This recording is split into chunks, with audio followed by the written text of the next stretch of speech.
What's up, guys? Connor Ferguson and Damon Helgevold here for another episode of the Always Race Day podcast. I think this is 144, hopefully. But real quick, before we get started, big shout out to our presenting sponsor, the Karl Auto Group.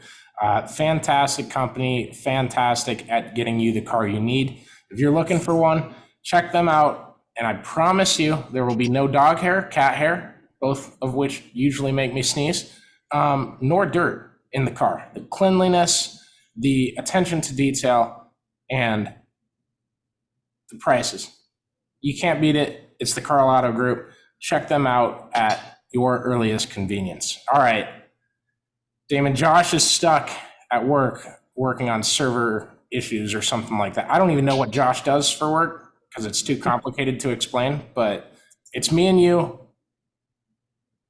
Dirt Show, first exclusive Dirt podcast. We've done it for what, a year and a half, 2 years? No, I think closer to 2 years probably. Yeah, started it pretty early. Didn't know what we were doing. I mean, we sucked for a while. We still suck, honestly.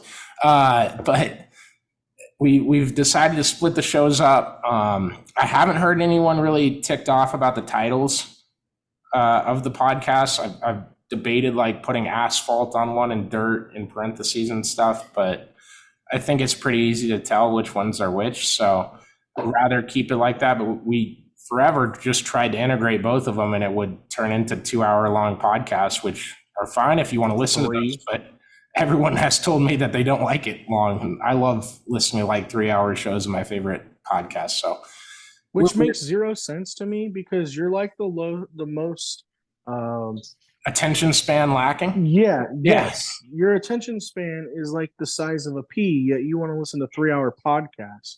Yeah, because I can get lost in it, and it's just like, okay, well, like 5 minutes later, it feels like I didn't miss anything because I listen to the same people. I can't do that. Those shows have like 6 people on them, though. The ones that specifically, I should say. That's fair. But yeah, first exclusive Dirt Show. Probably like the worst week for this because there hasn't been a ton. But I mean, there's always stuff to talk about in dirt racing. You're never hunting for things because there's always stuff coming up and there's always stuff that just happened. So obviously the Knoxville Track Championship and all that stuff wrapped up on Saturday. Austin McCarl got the 410 championship. Our buddy Kate, well, they're all our buddies, the 3 guys that won. It was a pretty successful night for guys that have been on the Always Race Day podcast. We're going to get Kate on soon, hopefully. But they had a big celebration for him winning the Pace Pro championship. And our guy, Scotty Johnson, is back in a damn sprint car, and that's a hell of a good surprise to get Saturday night when he rolled into Knoxville. Yeah, that's cool, man. I hadn't even heard that he was going to get into a car again for this year. And obviously his medical stuff had flared back up. And so cool to have him get back, and not only just get back, but go and set quick time while he was at it. Do you know how much weight I won't put the number out there. I don't know. I didn't ask him if I could, but how much weight he's had to lose just to get back into the car and get back into Yeah, I believe it. It's impressive. It's impressive. Yeah. I mean, you can tell like he looks a little bigger than he did last year, and that's after he lost weight. So I don't envy the position he's in, but I love that he got back into a car, and we're gonna get him back on again, obviously too. But it was so cool. I was talking to Cade's one of his crew guys. His name's Mike, and he goes, "Oh shit, that's Scotty Johnson." And I go, "What?" Then Scotty did not like me giving him shit that he didn't text me that he was coming. He goes, "I didn't even think about it. I'm so sorry." Like my Yeah, that's pretty cool though that he got to go slide back into a car. For sure. I can't wait to see what he can do next season. I don't know if they're wanting to roll him back in or what. He did tell me he was nervous because his hot laps are qualifying for the Pace Pro Series and how they do the format there. And so he's like, I got no practice coming back. It's going to be my first time back in a car. And I was like, well, you drove a 410 after driving essentially a 305 for a number of races. And hopped in a 410 and you did all right, right? This will be easier. And he goes, yeah. And you look up after qualifying and he's quick time.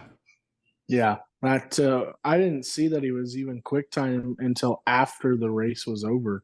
Yeah, and Saturday. it's So that was pretty with, cool. With Knoxville updates, with like stuff that's going on and things. I probably should have put up a big tweet saying that, but like their format, like QuickTime doesn't give you shit. They need to fix that format at Knoxville. And I didn't see that he was QuickTime, mainly because I was at a wedding, so I didn't get to see any of that until Saturday, I want to bring Damon Helgevold riding in a shopping cart as a character to our skits next year.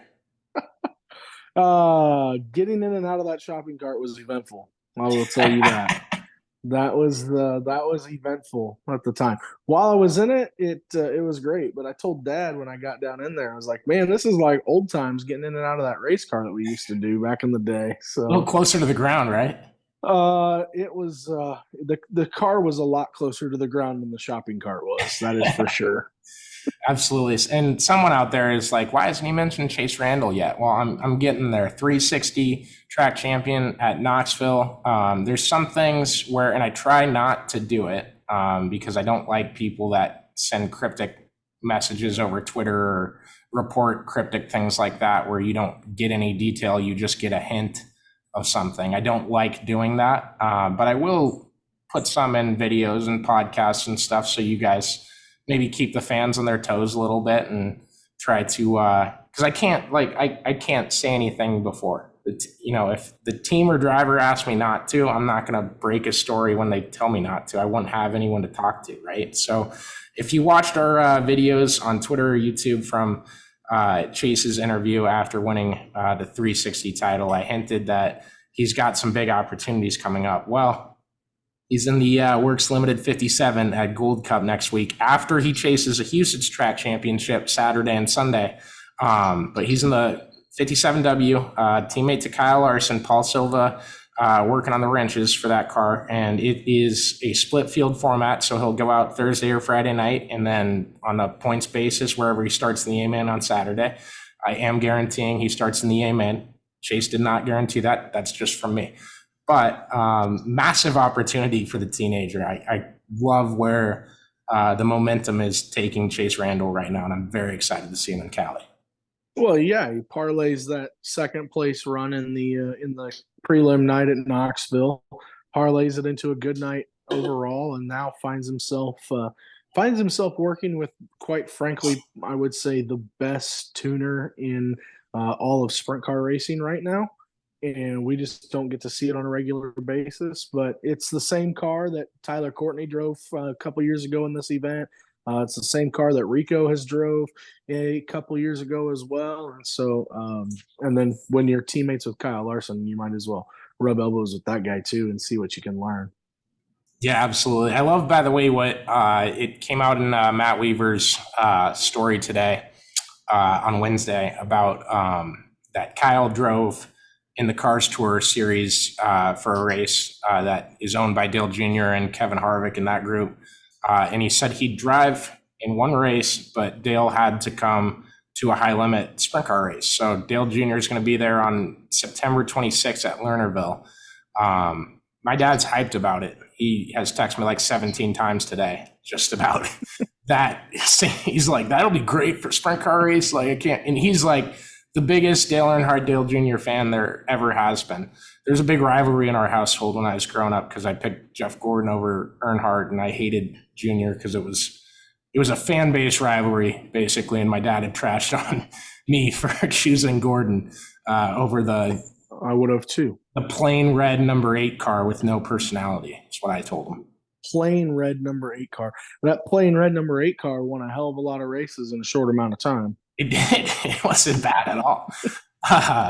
And no, I'm really excited for what's to come with sprint car racing. I think it's just on the rise, and it just keeps getting bigger. And we need, more people to get out there and realize that and help grow the sport and help everyone work together. And I know with everything going on right now, it's a bit difficult to do so.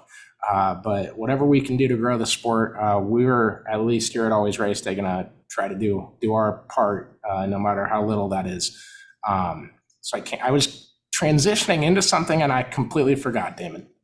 Well, it is cool to see that Dale Jr. will be at a sprint car race. That's a big step in the right direction.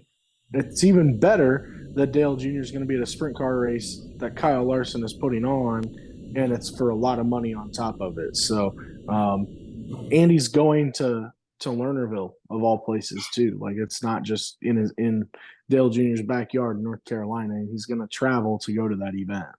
Have you played that on the Outlaws game update? I really like it. Not yet. I haven't had a chance to do the update. It's been a hectic last few weeks. As you know, I have not been on the shows a whole lot here lately because we had moving day last week on Wednesday. Someone asked me if you got fired, and another person asked me if you died. So, well, it feels like both sometimes. I tell you what, but. No, last Wednesday was a very busy day. We had move-in day, and it was like 1,000 degrees, and I was just beat up when we got done with it. And then Sunday was we had our welcoming event for all of our students here at Columbia, and a lot going on. And then Monday and Tuesday has been a really busy day, just making sure everybody's in the right classes and getting there. So it has been a long time since I've been on, but it's been a very busy week, and trying to keep in touch with everything has been chaos as well.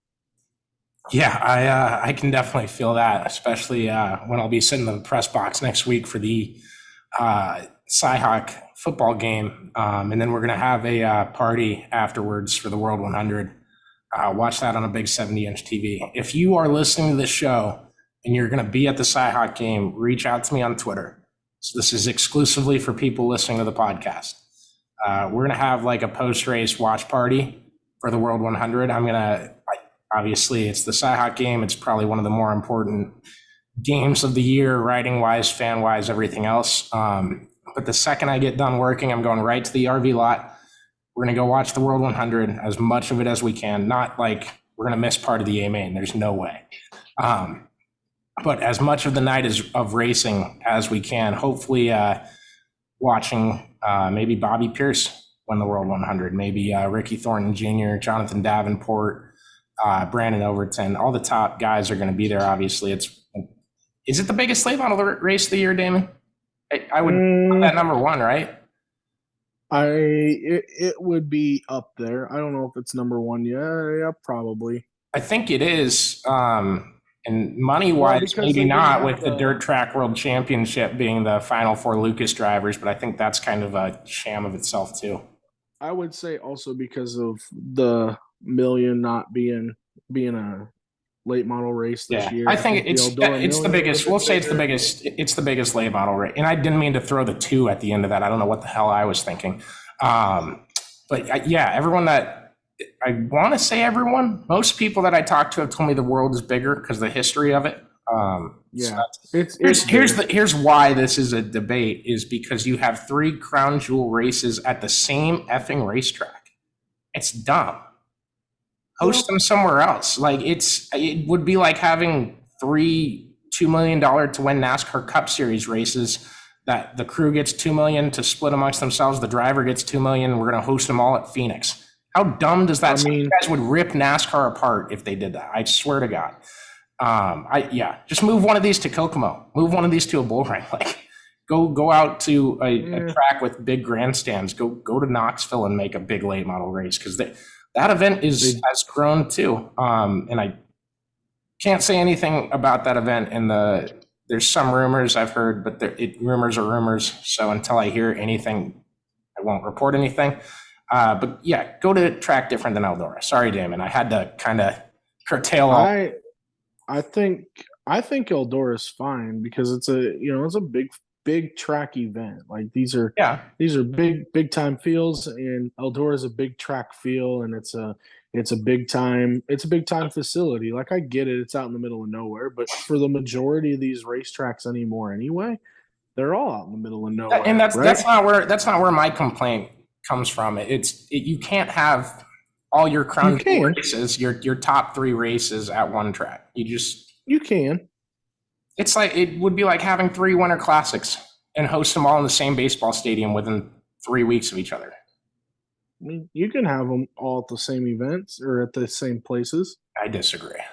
You can have them all at the same places. Hell, it doesn't I matter. think each one takes away from the other. But we're going to call this the biggest dirt late model race of the year. So again, if you are going to be at Jack Trice Stadium on that day and you want to come watch some late model racing after, let me know. The only reason we say this on a kind of national racing podcast, the third biggest city we have of viewers is from Sydney, Australia. So, or I think it's Perth. There's two Australia cities in the top 6. So appreciate all of you people. Appreciate everyone else from around the country. Obviously, we're based in Iowa, and our top city is Knoxville.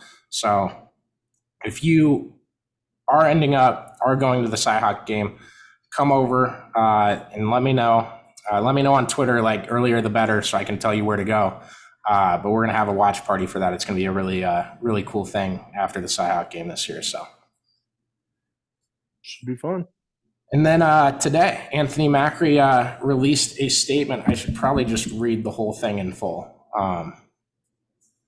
That way you guys don't have to look it up yourselves. But on why he hasn't been in a ride lately, at least since the Knoxville Nationals, maybe since Houston's. Since the high level race there. Oh, yes, yeah. So Anthony said on Facebook in the statement he released, I thought it was about time I log back in and stop all the hearsay. A person can only read and hear so much garbage. Some people don't think of the effects comments or accusations have before they hit send. Frustrating is an understatement. Unfortunately, I can't entertain you with t-shirt news or wanting this or wanting that. The simple reason for the split was because I'm burnt out. Jacob Allen's Facebook post recently said it best. One might just think racing is for the weekends, but it is much more than that. If you're not careful, it can be life-consuming and mentally draining. On top of racing the car, I also worked on the car just as hard as the rest of the crew, sometimes meaning being in the shop 6 days out of the 7 in a week. With a busy 90-day race schedule, it makes it extremely hard to have time outside of racing with the ones you love. No vacations and holidays are normally race days. No vacations and no holidays. Those are normally race days too. I'm kind of paraphrasing and editing a little bit to make this a little more clear. After 7 years of devoting a lot of time and energy to the sport I love, I had to make a very hard decision to take a break that was mentally needed. As you can imagine, working with family at such a high level of competition can also be very stressful and hard on relationships. My personal relationship with my parents is more important than being consumed by anything else, including sports. I want to thank my family and friends for reaching out with supportive messages and phone calls, the fans that stick by my side and make racing the exciting sport that it is. I encourage everyone to always spread positivity. Life is too short for this crap. Hope you see everyone at the tracks. I think that was supposed to say hope to see everyone at the track soon. And I get it. It sounds like he logged back into social media just to post that. So I would see why he wouldn't want to read through it. Don't judge a guy for typos like that. I hate when people send a reply tweet to me going, "Oh, you meant this word." And it's like, yeah, I changed F to G on accident. So I'm going to do that from now on. Yeah, please, yeah. And throw like comma dumbass, like really make it obvious. No, that I will. But yeah, like I can see why writing all that out and having to read it would be difficult as well. There's some Instagram page posted. I won't even say what the page posted because I'm pretty sure that was what he was pointing to and why he made that post about some information of I don't even want to specify what the Instagram post said, but it was just false, like just complete rubbish. So at least with everything I've heard about it. So I hate it for Anthony Macri. And racing is mentally exhausting. I think, at some point, we talked about this before the show. I'm going to let Damon run with his take on this 'cause I have to go to the bathroom, Damon.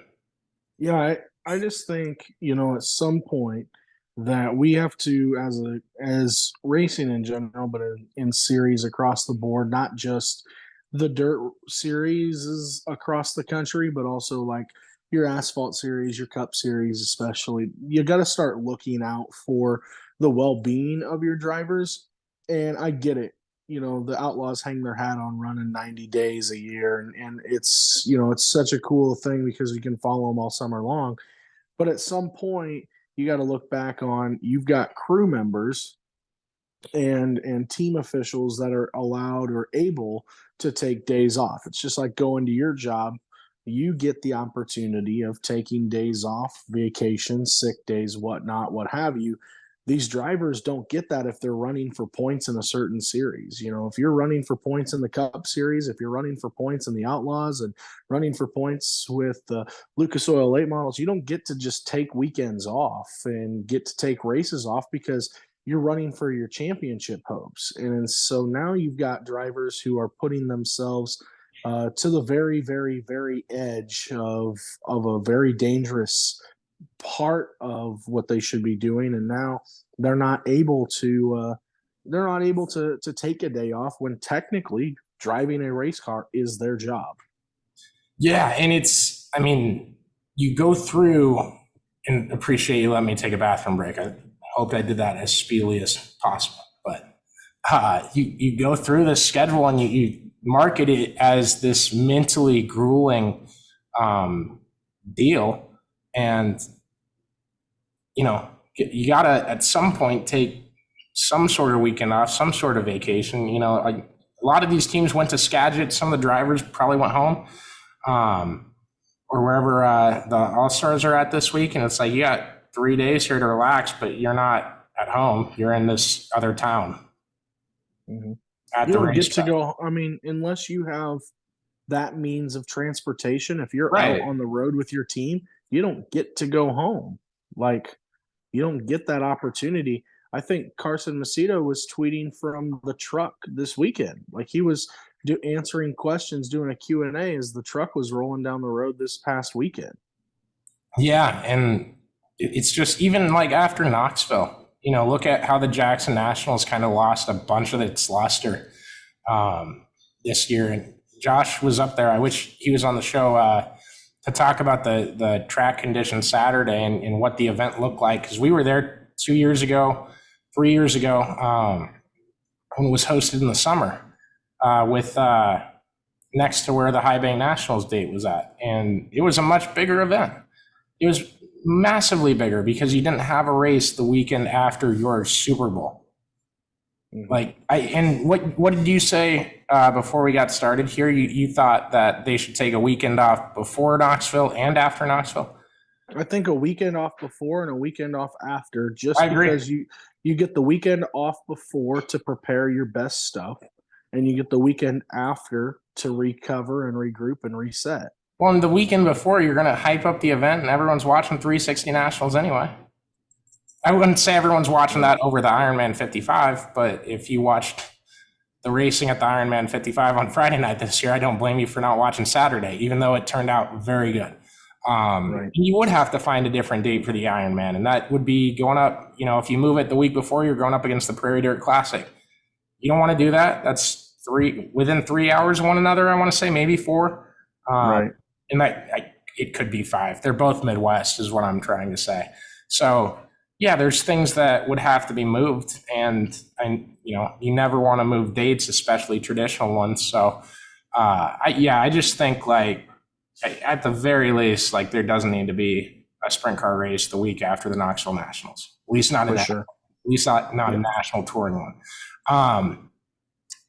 I did want to say too on the last episode, and I'll say this again on the next asphalt one. I'm just kind of putting the mental health conversation out there.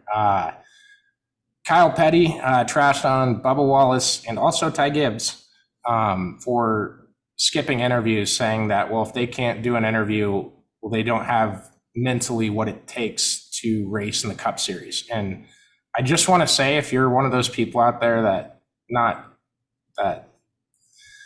that you're a dickhead for agreeing with them, but holy shit, like, that clip was terrible to listen to. I just shafted a F1 guy on the last show for saying the same type of deal.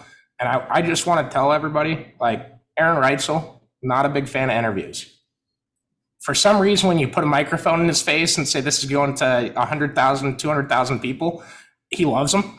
And he will be a damn character in them. But he doesn't love doing one-on-one interviews. It's just not part of his personality. And I want to tell everyone that is okay. Like, right. I'm completely fine with it.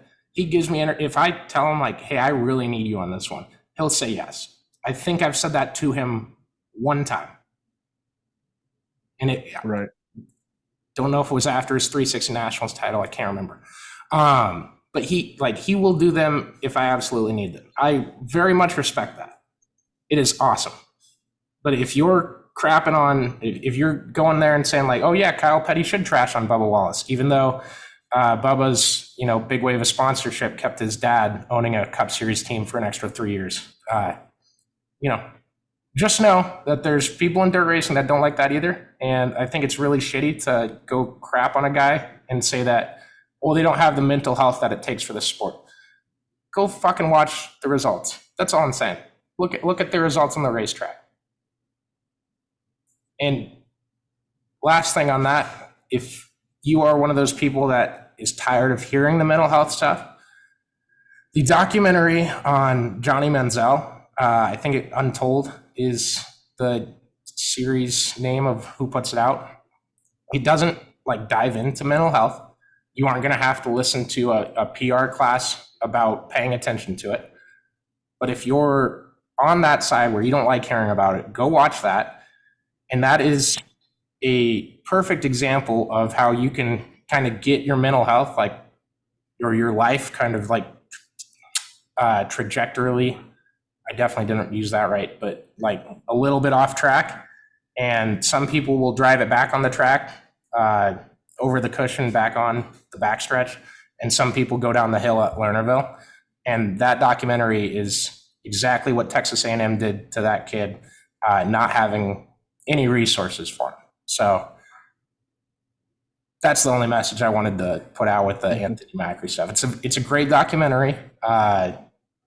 Fantastic, I think hour and 6 minutes or something like that. So go give that a watch if you're still kind of bullish on that stuff. But I don't know. I'm kind of sick of people pointing at mental health and saying oh, they don't have what it takes. It's like, these guys race every weekend. We just, we've said our things on that stuff at the very least. So, all right, Huset's track championship this weekend, dude.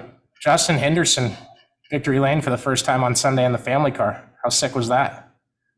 That's cool for him, man. Glad to see him get that family car going in the right direction. Yeah, he has a lot of big plans with that. I think that's going to be a direction he goes in the future, and it's going to be really exciting to see what he puts together in the offseason because, man, talented guy, talented businessman and driver, and big buddy of both of ours. So I was so psyched to see him just even late in that race. I was like, he's going to pass him. I know he's going to pass him. And they come to the restart. I think he was in second. Chase Randall's behind him. And all of a sudden, Chase Randall's axle is about to fall out of the car. The front two wheels were like monster truck, maybe a dirt bike jumping in the air, up and down as Chase was trying to wrangle. And he still kept it in the top 10 the entire time with I don't know. It looked like he was racing the car with square wheels in a two-dimensional children's book. He might have been. Yeah, it was pretty sweet on Sunday. I wish they would have drawn a caution earlier. I thought that was kind of weird. That's just me. Obviously no one got hurt. Doesn't matter. Results weren't going to change. So very excited to see that. Very excited for what the Skagit Nationals end up being. Do you know the point situation for that, Damon? Couldn't tell you. Can we get just put the format out in a central place? Put a story up that says Skagit Nationals format. Here's what night one pays, night two. Here's where everyone's going. Here's this, here's that. They do it to give you a reason to bitch. The Jackson Nationals every year come out with it the day of the race. Are you? I don't want to cuss more than I need to I cussed way too much on the last episode. I've used my one cuss word on this one. That's a broken link. We're not going to get the answer on this show at the very least. But I did want to talk about the World of Outlaws chase to the championship, and then we'll let you guys go. But Brad Sweet leads Carson Macedo by 56 and David Gravel by 66. Logan Schuhart's 268 out. But in fourth place, Damon, just so you know, top 5 finish potentially coming for him. Our guy Gio Selzy in 5th. Very big too. But people are kind of talking again like Brad's going to run away with this and win it. Brad hasn't won one of his championships, and Justin Fiedler said this on Dirt Tracker, I think, last week. But he hasn't won a single championship by more than 100 points. I think it's going to tighten up again, especially if David Gravel goes on a run like he did late last year, especially if Carson Macedo gets back to racing where he was a few weeks ago. I'm very, very amped for the end of the season. And so everybody knows we're going to the West Coast. Obviously, Brad's from there, and I just realized that. But Carson Macedo is also from there. So it's going to be interesting. It's going to be really, really exciting to see what these guys can put together. I think you're going to see the points battle stay close, but I also think you're going to see Brad really put together some big runs here. Probably win a couple of races. I'm going to say if I'm picking today based on the situation, I'm going to stick with Brad right now. And I know that's the easy pick because he's out front and whatever, but I'm going to stick with Brad. Gotcha. I think Gravel gives him a bigger run. I mean, if there's anybody that gives him a challenge, I think it'll be Gravel, just because of what we've seen them do throughout this year. But really, outside that big run that he had at Knoxville, Gravel's been, I don't want to say hidden in the dark, but almost like he's there, but just not what he was through the month of June. Right. I think they missed a little on their package at Jackson. I also thought it was really weird that at Jackson, both prelim nights paid World of Outlaws points and the finale didn't. I've never heard or seen that in dirt racing. And don't go below sprint cars or late models or maybe midgets. Don't go below those 3 vehicle classes to send me an example, because I on those top 3 kind of series and vehicles and disciplines of racing that we follow, I've never once seen the prelim nights counting for points while the last one doesn't. I think it's odd. Right. But usually, who's your pick then? Who are you picking? Don't make me do that. You made me, so I got Logan Schuhart. Oh my God! Just to piss you off.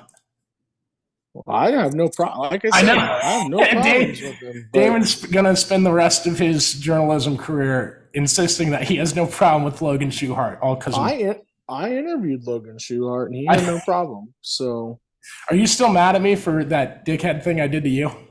Yeah, 100%. I told Logan like months before that. Because Damon didn't get on a podcast where I was talking to Logan, I had to do it one-on-one. And I had told Logan afterwards that my co-host didn't like him. He thought he sucked. And that I'll point him out at Knoxville. You got to just walk up and tell him you want to fight. Logan was nice enough not to do that. And Damon made me promise to not do that to him at Knoxville, and I still did it anyway. So I felt kind of sad. But I knew Logan was taking it tongue-in-cheek anyways. Yeah, I'm excited for Skagit. Can I pick a dark horse winner? Sure. I think Casey Kanan's going to give it a run. Jesus. At least on Friday. Just on Friday. Just on Friday. Yeah, I'll go Brad Sweet Thursday, Casey Friday, Carson Saturday. Interesting. All right. That's my picks. All right. There you go. I think we're good. Are you good? I'm good. Big weekend of racing coming up. We're going to have it all covered for you from the Jack Trice Stadium press box and the RV lot as well. Again, if you're going to be at the Cyhawk game and you're in the state of Iowa and all that, message me and I will let you know where we're watching the World 100 from next week. So appreciate all of you guys for listening, following along. Please, best thing you can do for us, leave a good review on Spotify, Apple Podcasts, like and subscribe on YouTube. It helps us out a lot. It helps us make a little bit of extra funding so that we can travel to more races in 2024 and beyond. And again, big things planned for 24 at the very least. So thanks again to everybody, and enjoy your racing weekend. Love you guys.